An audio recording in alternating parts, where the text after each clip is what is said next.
नमस्कार शेतकरी मित्रांनो. ज्यावेळेस आपण कलिंगडाचं पीक घेत असतो किंवा कुठलंही वेलवर्गीय पीक असतं, त्याच्यामध्ये बऱ्याच समस्या असतात. आता पहिल्या गोष्टी म्हणजे त्याच्यामध्ये रोग, किडी ह्याच्यावरती नियंत्रण मिळवणं सगळ्यात महत्त्वाचं. दुसरी गोष्ट म्हणजे त्याला म्हणजे त्या वेलाची वाढ व्यवस्थित राहणं, ही दुसरी गोष्ट सगळ्यात महत्त्वाची. कारण आपलं जे कोणतंही पीक असू दे ते ट्रेसमध्ये नाही गेलं पाहिजे. जास्त अतिरेक खतांचा झाल्यावरती सुद्धा बरीच पिकं ट्रेसमध्ये जातात आणि ते व्यवस्थित अपेक्षेप्रमाणे वाढत नाही. तर त्याच्यापासून आपल्याला जो इन्कम असतं किंवा जे फळं असतात ते कमी प्रमाणात मिळतात. कारण त्या झाडं सेटिंगच्या काळामध्ये जर आपलं वेल ट्रेसमध्ये असेल तर ते आपल्याला अपेक्षेप्रमाणे फळांची सेटिंग देत नाही. त्यासाठी काय करायला पाहिजे ते आजच्या व्हिडिओमध्ये आपण बघणार आहे. त्यासाठी व्हिडिओ अजिबात स्किप न करता शेवटपर्यंत बघा. आपल्या चॅनलला नवीन पहिल्यांदाच आला असाल तर सबस्क्राईब करा, सोबतच व्हिडिओला लाईक करा. आणि जर तुमच्या आसपास अशा पिकांचे उत्पादन घेणारे शेतकरी असाल तर त्यांच्याकडे अवश्य शेअर करा. अजिबात उशीर न करता आपण आजच्या व्हिडिओला सुरुवात करूया. पहिली गोष्ट म्हणजे कलिंगड लावायच्या टायमाला प्रत्येकजण सगळ्यात पहिली गोष्ट म्हणजे बरीच लोक काय करतात, कोंबड खताचा वापर करतात कलिंगडामध्ये. आता कसं असतं, कोणत्याही पिकाला आपण डायरेक्ट युरिया टाकल्यावरती पीक हिरवळतं, पण ते आपल्याला परिणाम किती देतं, फक्त दिसणं किंवा वाढणं एवढंच गरजेचं आहे असं काही नसतं. त्याला सगळ्याच गोष्टी मिळाल्या पाहिजेत, पाहिजे ते न्यूट्रिशन मिळाले पाहिजेत. कलिंगड हे एक असं पीक आहे की ज्याच्यामध्ये अगदी कमी वेळामध्ये खूप जास्त मोठ्या प्रमाणात आपल्याला उत्पादन हे मिळत असतं. आता एका एकरामध्ये 30 ते 35 टनाचं ॲव्हरेज काढणं म्हणजे एवढं सोपं नाही आहे ते. कारण विनोदाची गोष्ट नाही किंवा फक्त मोठेपणाची गोष्ट नाही. 30 ते 35 टनाचं ॲव्हरेज हे निघतं आणि अगदी सहजपणे निघतं. आम्हाला डायरेक्ट मी पुराव्यासकट सांगू शकते, आम्ही स्वतः काढलेलं आहे.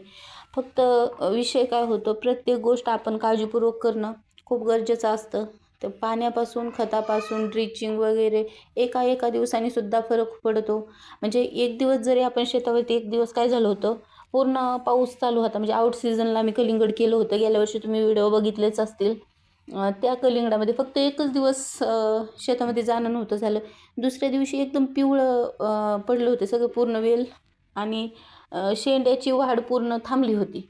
आता काय असतं, जास्त पाणी झाल्यावरती कुठलंही पीक असू दे त्याच्यावरती आपण खूप पाऊस झाला हिरवाळ्यासाठी युरिया सोडणं किंवा 19-19 वगैरे सोडणं, ह्या गोष्टी एकदम अर्जंट करणं थोडंसं चुकीचं आहे. कारण काय असतं, जास्त पाणी ज्यावेळेस शेतामध्ये असतं त्यावेळेस ऑलरेडी त्या जे पीक असतं त्याची ते अन्न आपटेक करण्याची जी क्षमता असते ती थोड्या दिवसासाठी ठेरावलेली असते. म्हणजे बघा आता जर सर्दी पडसं झालं, 2 दिवस माणूस आजारी असेल तर तो उठलं की लगेच भाकर खात नाही. म्हणजे असंच प्रकार झाडांच्या बाबतीत, पिकांच्या बाबतीत होत असतो.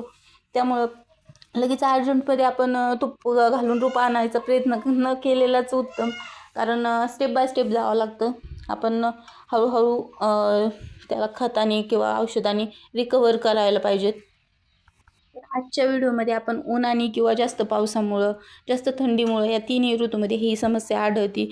वेलाची जी वाढ असती, शेंडा म्हणतो आपण, तो वाढायचा थांबला असेल तर काय करायला पाहिजे आणि जास्त वेलावरती बळ न जाता आपल्याला जास्त उत्पादन कसं काढता येईल, त्यासाठी काय करावं लागेल ते आपण बघणार आहे.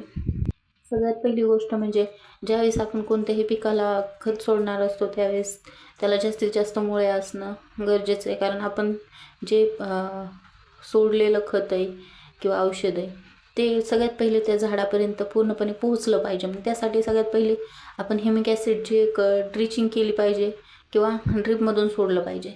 दुसरी गोष्ट, त्याच्यानंतर एक चांगल्या प्रतीचं बुरशीनाशक आपण सोडलं पाहिजे. कारण पावसाळ्यातून जे बुरी जी लागत असते, वेगवेगळ्या प्रकारच्या बुरशी असतात, त्या लवकर मुळ्यांवरती म्हणा, झाडावरती म्हणा, खूप वाईट परिणाम दाखवतात. त्यासाठी ट्रायकोडर्मा नावाचं एक चांगलं बुरशीनाशक आहे, ते वापरलं गेलं पाहिजे. म्हणजे पावडरमध्ये उपलब्ध होतं ते सहज पद्धतीने आणि त्याला भिजायला घालून वगैरे त्याची प्रोसेस आपण कंप्लीट करून ते सोडू शकतो. आणि सगळ्यात नंतरची आणि महत्त्वाची गोष्ट म्हणजे त्याला आपण सूक्ष्म अन्नद्रव्ये दिली पाहिजेत खूप मोठ्या प्रमाणात. कारण कसं असतं, ज्यावेळेस सलाईन दिलं जातं त्यावेळेस माणसामध्ये जे बदल होतात ना, तेच बदल पिकामध्ये सुद्धा सूक्ष्म अन्नद्रव्ये दिल्यावर झपाट्याने होत असतात.